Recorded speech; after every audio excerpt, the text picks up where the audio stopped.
Carte 53. Le jeu. Votre mental est continuellement en train de jouer et tout cela n'est qu'un rêve, dans un théâtre vide.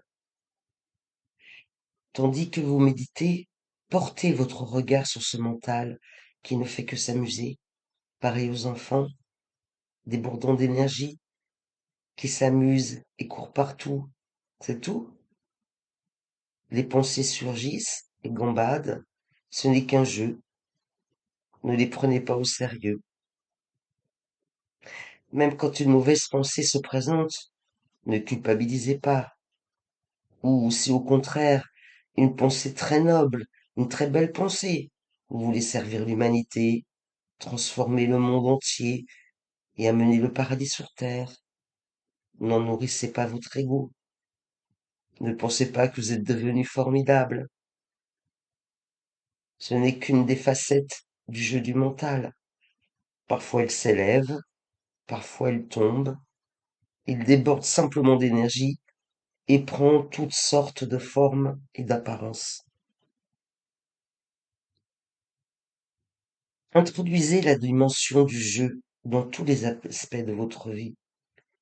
Quelle que soit votre action, soyez si totalement impliqué que le résultat n'a pas d'importance.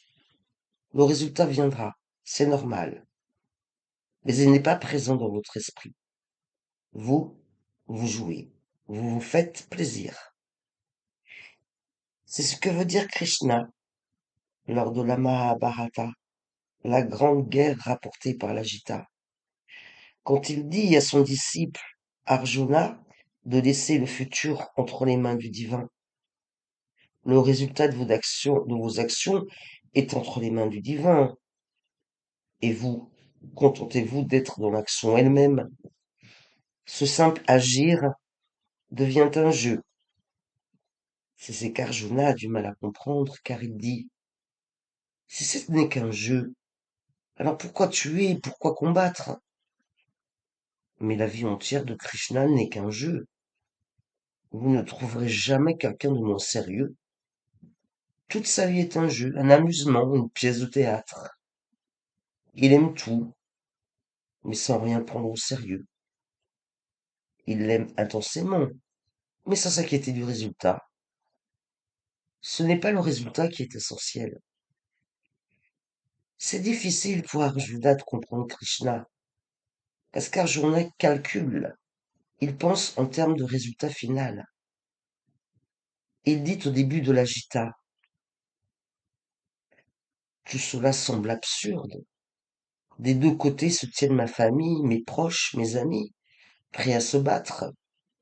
Quel que soit le vainqueur, ce sera une grande perte, car ma famille, mes proches, mes amis seront anéantis.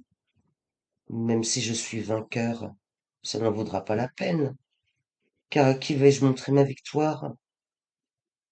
Les victoires ont un sens lorsque les parents, la famille, les amis s'en réjouissent.